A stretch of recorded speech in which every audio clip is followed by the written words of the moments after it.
우리는 이 세상을 살아가면서 참으로 다양한 일들을 눈으로 보면서 살아갑니다.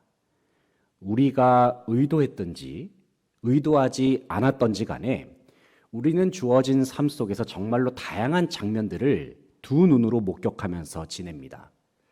뉴스나 신문만 보더라도 정말 많은 사건, 사고들이 예상치 못한 순간에 연일 발생하고 있는 것을 볼 수가 있죠. 정치 상황만 보더라도 여전히 많은 사람들은 저마다 각자의 진영에서 자기들이 옳다라고 주장을 하면서 상대방과 싸우는 것을 멈추지 않습니다. 또 우리가 살아가는 이 사회를 들여다보면은 각종 흉악한 범죄가 연일 들끓고 있습니다. 세계로 눈을 돌려보면 우크라이나와 러시아 사이의 전쟁도 계속해서 이어지고 있습니다. 단순히 인간 사회뿐만이 아니라 우리가 살아가는 자연 환경을 들여다보면 어떨까요? 이전에는 경험하지 못했던 비정상적인 자연 재해들, 어느 순간부터는 너무나도 자주 발생하고 있습니다. 이전에는 경험하지 못했던 이상 고온 현상, 이전에는 경험하지 못했던 이상 한파 현상, 또 여름이 되면 예상치 못한 순간, 예상치 못한 지역에 기준치 이상의 비가 쏟아져서 사람이 도저히 대비하지도 못하는 지경에 이르고 말았습니다. 이처럼 우리가 눈으로 바라보는 세상은 한 치 앞도 내다볼 수가 없고 또 어디로 흘러갈지도 알 수 없을 만큼 참으로 불안정한 모습을 보여주고 있습니다. 그리고 이와 같은 세상을 살아가는 우리들은 자연스럽게 마음이 위축되거나 불안감을 느낄 수밖에 없습니다. 왜냐하면 예측 불가능한 세상은 그 어디에서도 우리의 안전과 평안을 보장하지 못하는 것처럼 그렇게 느껴지기 때문입니다. 그러나 우리는 단순히 눈에 보이는 환경 때문에 마음이 흔들리거나 동요되어서는 안 됩니다. 왜냐하면 이 세상은 우리의 눈에 보이는 모습들이 결코 전부가 아니기 때문입니다. 다시 말해서 눈에 보이는 세상 너머에는 눈에 보이지 않는 것들이 분명히 존재한다는 말씀입니다. 그렇다면 우리가 이 세상을 살면서 진정 바라보아야 할 것은 무엇일까요? 한마디로 말씀드리면 우리는 눈에 보이지 않는 것을 우선적으로 바라볼 수 있어야 합니다. 눈에 보이지 않는 것을 바라본다. 이 말이 이상하게 들릴 수도 있습니다. 하지만 우리는 정말로 눈에 보이지 않는 것을 바라봐야 합니다. 그런데 여기서 제가 말씀드리는 눈에 보이지 않는 것, 이것은 눈에 보이지 않는 아무거나 다 바라보면서 살라는 말씀이 아닙니다. 제가 말씀드리는 눈에 보이지 않는 것은 눈에 보이지는 않지만 완전하시고 절대적인 하나님을 바라보는 것을 의미합니다. 눈에 보이지 않는 하나님을 바라보면서 사는 일은 우리의 삶 속에 참된 평안을 가져다 줍니다. 우리가 눈에 보이지 않는 주님을 제대로 바라볼 수만 있다면 우리의 마음은 그 어떤 외부의 자극에도 쉽게 흔들리지 않을 수 있습니다. 왜냐하면 우리가 하나님을 제대로 바라볼 때에 주님은 우리의 마음과 생각을 완전한 평강으로 지켜주시기 때문입니다. 오늘 본 말씀인 시편 93편에서 시편 기자는 절대적인 하나님의 왕권을 눈으로 바라보고 있습니다. 본문에서 시편 기자가 고백하는 하나님은 어떤 분이시냐면 하나님은 만왕의 왕이십니다. 하나님은 온 세상 천지 만물을 창조하신 창조주라고 고백하고 있습니다. 또 모든 것을 다스리시고 주관하시는 통치자가 되신다. 시편 93편에 그렇게 하나님을 고백하고 있어요. 하지만 이처럼 위대하시고 절대적이신 하나님은 우리의 육신의 눈으로는 보이지 않습니다. 그뿐만 아니라 우리의 육안으로는 이 세상 속에서 역사하시는 하나님의 손길을 쉽게 발견할 수 없습니다. 하지만 그럼에도 불구하고 시편 기자는 하나님의 백성들로 하여금 눈에 보이지 않는 하나님을 믿음으로 바라볼 것을 선포합니다. 그리고 눈에 보이지 않는 하나님의 손길을 신뢰할 것을 촉구하고 있습니다. 왜냐하면 눈에 보이는 이 세상 속에서 보이지 않는 하나님을 바라보는 믿음은 우리를 온전하게 하고 우리를 승리케 하기 때문입니다. 이 시간 시편 93편을 함께 묵상하는 가운데 비록 우리의 눈에 보이지는 않지만 만왕의 왕이시고 온 세상을 창조하시고 다스리시는 하나님을 우리는 어떻게 바라봐야 하는가? 말씀을 중심으로 함께 생각해 보기를 원합니다. 첫째는 영원한 하나님의 통치, 하나님의 다스리심을 바라봐야 합니다. 1절, 2절 말씀을 같이 한번 읽어보겠습니다. 1절, 2절 시작. 여호와께서 다스리시니 스스로 권위를 입으셨도다. 여호와께서 능력의 옷을 입으시며 띠를 띠셨으므로 세계도 견고히 서서 흔들리지 아니하는도다. 주의 보좌는 예로부터 견고히 섰으며 주는 영원부터 계셨나이다. 아멘. 본문의 1절의 상반절을 보시면 여호와께서 다스리시니 말씀하고 있습니다. 이 말씀은 오직 하나님만이 온 세상을 다스리시는 절대적인 통치자가 되심을 의미하는 말씀입니다. 왜 하나님만이 절대적인 통치자가 되시고 유일한 통치자가 되실까요? 왜냐하면 하나님께서 가지신 권세와 능력은 스스로 존재하는 속성을 가지기 때문입니다. 본문 1절을 상반절을 다시 보시기 바랍니다. 여호와께서 다스리시니 어떻게 권위를 입으셨습니까? 스스로 권위를 입으셨도다 말씀하고 있어요. 그렇습니다, 여러분. 하나님께서 가지신 권위는 스스로 입으신 권위입니다. 다시 말해서 하나님의 권세와 권위는 다른 누군가로부터 주어진 것이 아니라는 말씀입니다. 우리가 그 옛날 한 나라를 다스리는 왕을 생각해 보게 되면 그 왕이 나라로부터 이제 왕으로 추대되어야만이 왕의 권세를 부여받을 수 있다는 사실을 우리는 기억하게 됩니다. 왕으로 추대받기 위해서는 여러 조건이 있을 수 있죠. 옛날 같은 경우에는 어느 왕가의 후손으로 태어나야 합니다. 만약에 그게 아니라면은 왕이 되고 싶다면 조금 무리가 되는 방법이긴 하지만 반역을 일으켜가지고 새로운 왕조를 탄생시키면 그 사람은 왕이 될 가능성이 있습니다. 오늘날 한 나라에서 국정을 운영하는 대통령을 비롯해서 정치 지도자들은 어떻습니까? 그들이 가지고 있는 권세와 능력도 마찬가지로 민주주의 국가 같은 경우에는 국민들의 투표에 의해서 대통령으로 선출되고 지도자로 그렇게 선출이 됩니다. 그리고 그 이후부터 그들은 자기들에게 주어진 권세와 권한을 행사할 수가 있죠. 지금 제가 몇 가지 예만 들어드렸습니다만 이 세상에 존재하는 모든 권세와 능력들은 다 외부로부터 주어진 것들입니다. 다시 말해서 이 세상 권세와 능력들 중에서는 스스로 만들어진 것들이 그 어디에도 존재하지 않는다는 말씀입니다. 그러나 하나님께서 가지신 권세와 능력은 스스로 가지고 계신 권세와 능력입니다. 왜냐하면 하나님은 스스로 존재하신 분이시기 때문입니다. 하나님은 누가 만드신 존재가 아니죠. 하나님은 스스로 존재하신 절대적인 분이시죠. 그렇기 때문에 하나님께서 가지신 권세와 능력 또한 절대적일 수밖에 없고 완전할 수밖에 없습니다. 그런데 이처럼 절대적이며 완전하신 하나님께서는 어떠한 일을 하고 계시는가? 온 세상 천지만물을 유지하고 계시고 온 세상 천지만물을 지키고 계신다는 사실을 시편 기자가 고백하고 있어요. 1절의 하반절부터 2절까지의 말씀을 보게 되면은 시편 기자가 이렇게 말씀하고 있습니다. 세계도부터라는 부분부터 쭉 보시게 되면 이런 말씀을 하고 있습니다. 세계도 견고히 서서 흔들리지 아니하는도다. 하나님께서 지탱하고 계시기 때문에. 주의 보좌는 예로부터 견고히 섰으며 주는 영원부터 계셨나이다. 이 말씀을 보면 하나님께서는 영원하고도 견고히 서 있는 보좌에 앉아 계시는데 보좌에 앉으신 하나님께서 어떠한 일을 행하시냐면 이 세상이 흔들리지 않도록 일하고 계신다는 사실을 고백하고 있습니다.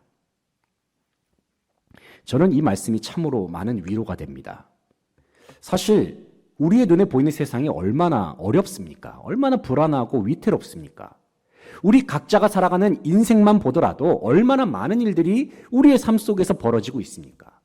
하지만 하나님께서는 그러한 인생을 살아가는 우리들에게 분명히 말씀하고 계세요. 그것은 하나님께서 이 세상을 지탱하고 계신다. 하나님께서 우리의 인생을 흔들리지 않도록 붙들고 계신다 말씀하십니다. 사랑하는 성도 여러분, 하나님의 영원하시고 절대적인 통치가 이 세상을 감싸고 있습니다. 그리고 하나님의 영원하시고 절대적인 통치가 저와 여러분의 삶을 지켜주고 계십니다. 보이지 않는 하나님의 통치와 하나님의 손길이 우리를 붙들고 계신다는 사실을 기억하면서 믿음으로 주님을 바라볼 수 있는 모든 성도들 되시기를 소망합니다. 둘째는 우리가 바라봐야 할 것이 무엇인가? 절대적인 하나님의 권세와 하나님의 능력을 바라봐야 합니다. 3절 4절 말씀, 3절 4절을 같이 한번 읽어보겠습니다. 3절 4절 시작. 여호와여 큰 물이 소리를 높였고 큰 물이 그 소리를 높였으니 큰 물이 그 물결을 높이나이다.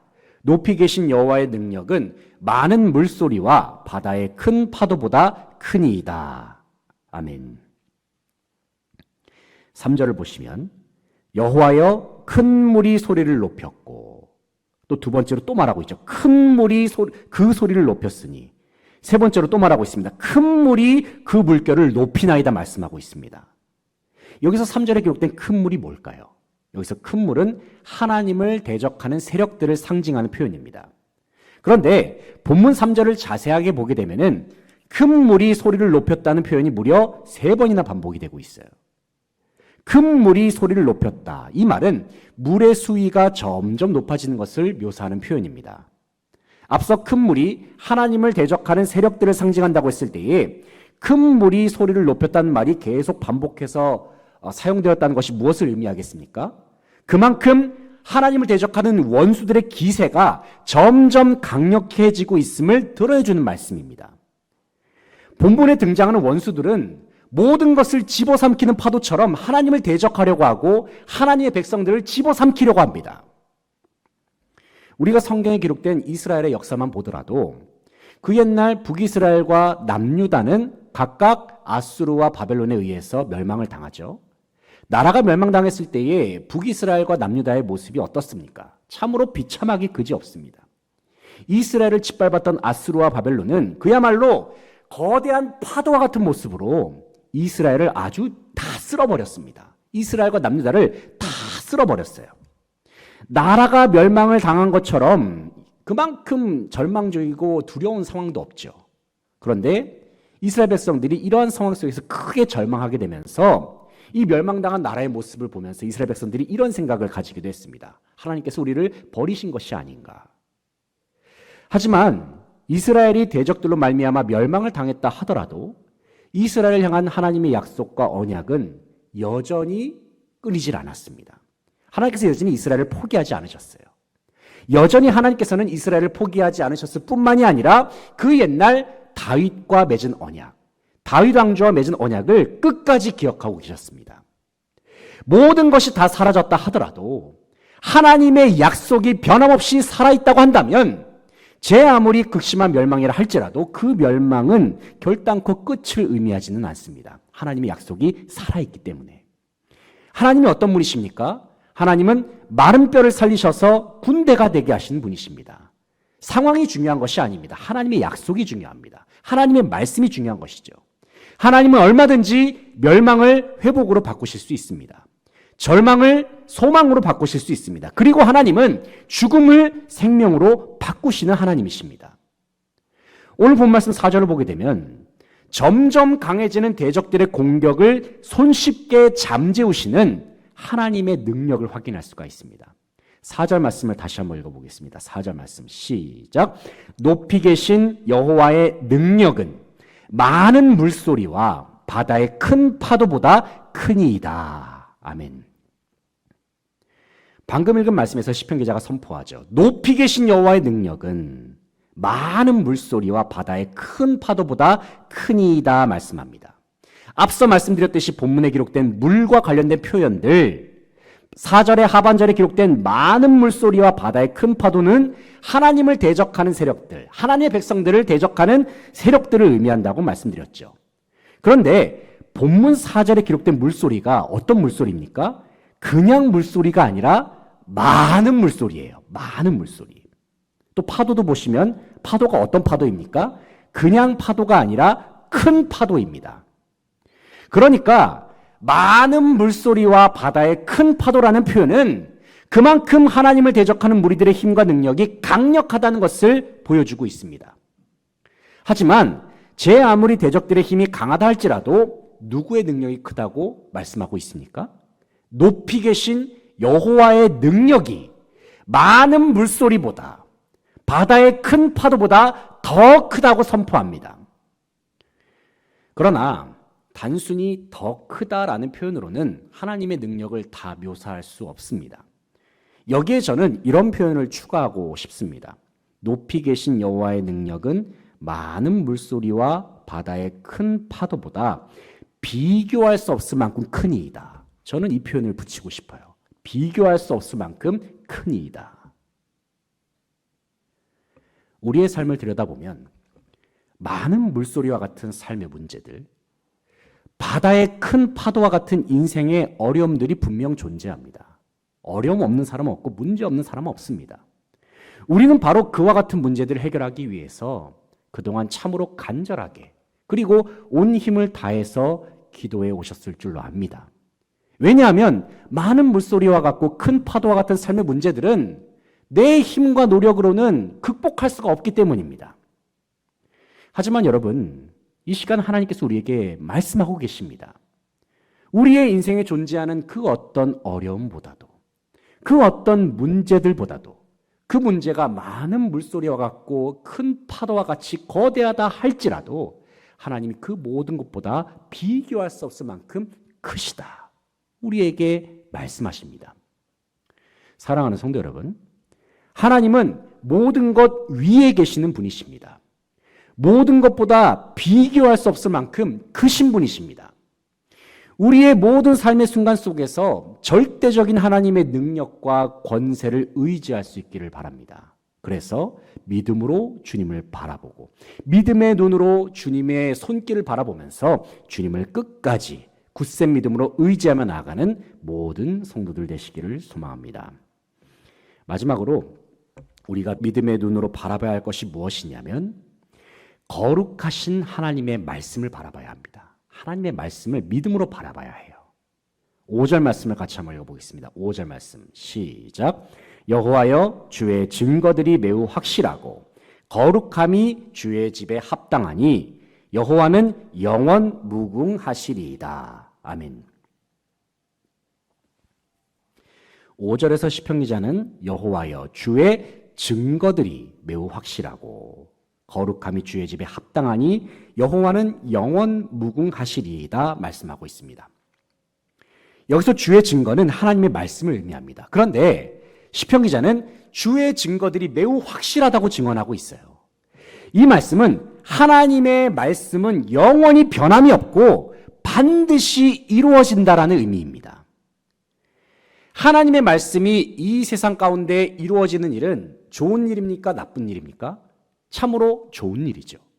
그뿐만 아니라 하나님의 약속이 우리의 삶 속에 이루어지는 것 또한 매우 좋은 일입니다. 그 이유가 무엇입니까? 왜냐하면 이 세상 가운데 말씀하시는 하나님은 거룩하신 하나님이시기 때문입니다. 여러분, 거룩이란 말이 무슨 의미입니까? 거룩을 한마디로 말씀드리면 구별된이라는 의미가 있죠. 무엇으로부터 구별된 것이 거룩일까요? 더러움과 죄악으로부터 철저하게 분리된 상태가 바로 거룩입니다. 그렇기 때문에 거룩하신 하나님께서 말씀하신 그 내용들은 하나도 빠짐없이 절대적으로 의롭고 선할 수밖에 없습니다.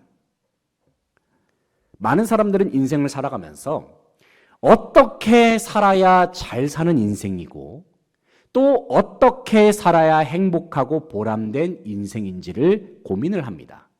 뭐 어른들뿐만이 아니라 장래 희망에 대해서 고민하는 학생들도 마찬가지죠. 어떤 사람들은 내가 하고 싶은 것을 하면서 사는 것이 잘 사는 인생이다라고 말합니다. 어떤 사람들은 건강하기만 하면 되고 돈 많이 벌면 그것이 행복한 인생 아니겠느냐고 말하기도 합니다. 또 어떤 사람들은 그저 가정이 평안하면서 꿈과 목표를 이루면서 사는 인생, 그 인생이 잘 사는 인생이다라고 말하기도 합니다. 물론 우리가 인생을 살면서 많은 사람들이 일반적으로 말하는 대로 하고 싶은 것도 하면서 살고 돈도 벌고 건강하고 가정도 평안하고 꿈도 이루면서 살면 여러 가지로 인생의 즐거움과 보람도 느낄 수 있습니다. 그런데 우리가 이러한 인생의 행복과 즐거움은 세상이 일반적으로 말하는 기준들이죠. 그런데 성경을 보게 되면 이와 같은 세상의 모든 즐거움과 행복을 다 경험해 보았던 한 사람이 우리에게 놀라운 말씀을 전해주고 있습니다. 전도서 12장 13절 말씀인데요. 이런 말씀을 전해주고 있어요. 일의 결국을 다 들었으니 하나님을 경외하고 그의 명령들을 지킬지어다. 이것이 모든 사람의 본분이니라. 방금 읽은 이 말씀은 다윗의 아들 솔로몬이 전하는 말씀입니다. 솔로몬은 하나님께서 허락하신 부귀와 영화로 인하여 인생의 모든 풍요로움과 영광을 누렸던 사람입니다. 그런데 그랬던 솔로몬이 전도서 말씀 전체에 걸쳐서 전도서가 12장까지 있지 않습니까? 이 12장의 거의 마지막 절이 12장 13절 말씀인데 솔로몬이 전도서 말씀 전체에 걸쳐서 이런 말씀을 계속해서 하고 있어요. 내가 다 누려봤는데 인생의 부와 명예를 다 누려봤는데 그것들만을 추구하는 삶이 얼마나 부질없고 허무한 것인지 참 너무나도 허무하다. 이런 이야기를 솔로몬이 계속해서 12장 전체에 걸쳐서 이야기를 하고 있거든요. 그래서 어떤 목사님은 이런 이야기를 합니다. 우리가 전도서의 어느 한 부분만 딱 읽게 되면은 그 사람은 그 말씀을 읽고 자살할 수도 있다라고 그렇게 이야기를 해요. 인생이 그만큼 허무하고 덧없으니까. 그런데 그 결론이 무엇이냐면 솔로몬이 이야기하는 것이 결론은 이겁니다. 일의 결국을 다 들었지 않느냐? 결론은 뭐냐? 하나님을 경외하라는 거예요. 다 그런 것들은 다 부질없고 다 허무하고 결국에는 하나님을 경외하고 그의 명령을 지키면서 사는 것, 이것이 모든 사람의 본분이다. 사람의 인생 속에서 하나님을 경외하면서 살고 주님의 말씀을 지키면서 사는 것보다 더 귀한 일은 없다는 것을 우리에게 말씀하고 있어요. 그 이유가 무엇입니까? 왜냐하면 하나님은 거룩하시기 때문입니다. 하나님은 절대적으로 의로우시며 완전하시기 때문입니다. 그리고 하나님은 영원부터 영원까지 계시는 분이시기 때문입니다. 사랑하는 성도 여러분, 이 시간 한번 잠잠히 하나님의 거룩하심, 하나님의 완전하심, 그리고 하나님의 영원하심에 대해서 한번 깊이 생각해 보시기 바랍니다. 하나님의 거룩하심, 완전하심, 영원하심을 묵상해 보시기 바랍니다. 그리고 이 세상을 살아갈 때 우리는 진정 무엇을 바라보면서 살아야 하고 어떤 소리를 귀로 들으면서 살아야 하는지 이 시간 다시 한번 선택하고 결단할 수 있기를 소망합니다. 간절히 바라옵기는 우리의 인생 속에 진정한 행복과 평안을 허락하시는 하나님의 말씀을 붙들 수 있는 저와 여러분 되시길 소망합니다. 그냥 붙드는 것이 아니라 믿음으로 붙들 수 있길 바랍니다. 그래서 거룩하신 하나님의 말씀으로 말미암아 주어지는 참된 믿음을 통해서 인생의 진정한 행복이 넘쳐나는 복된 인생길을 함께 걸어갈 수 있는 저와 여러분 되시기를 소망합니다. 이제 말씀을 정리해 보겠습니다. 사랑하는 성도 여러분, 참으로 혼란스럽고 어지러운 이 세상 속에서 우리는 어떤 것을 바라보면서 살아야 하는가? 우리는 믿음의 눈을 들어서 영원하신 하나님을 제대로 바라보면서 살아가야 합니다. 우리의 마음을 어지럽게 하는 세상 것들을 바라보면 우리는 자연스럽게 낙심하거나 좌절할 수밖에 없습니다. 하지만 영원하신 하나님을 바라보면 그때부터 우리의 삶 속에는 참된 평안과 행복이 넘쳐납니다. 세상이 주는 행복 말고요.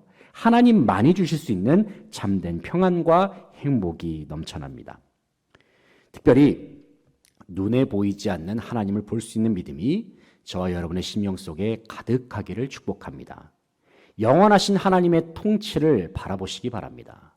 절대적인 하나님의 권세와 능력을 바라보십시오. 그리고 거룩하신 하나님의 말씀을 늘 사모하면서 말씀을 들여다보시기 바랍니다.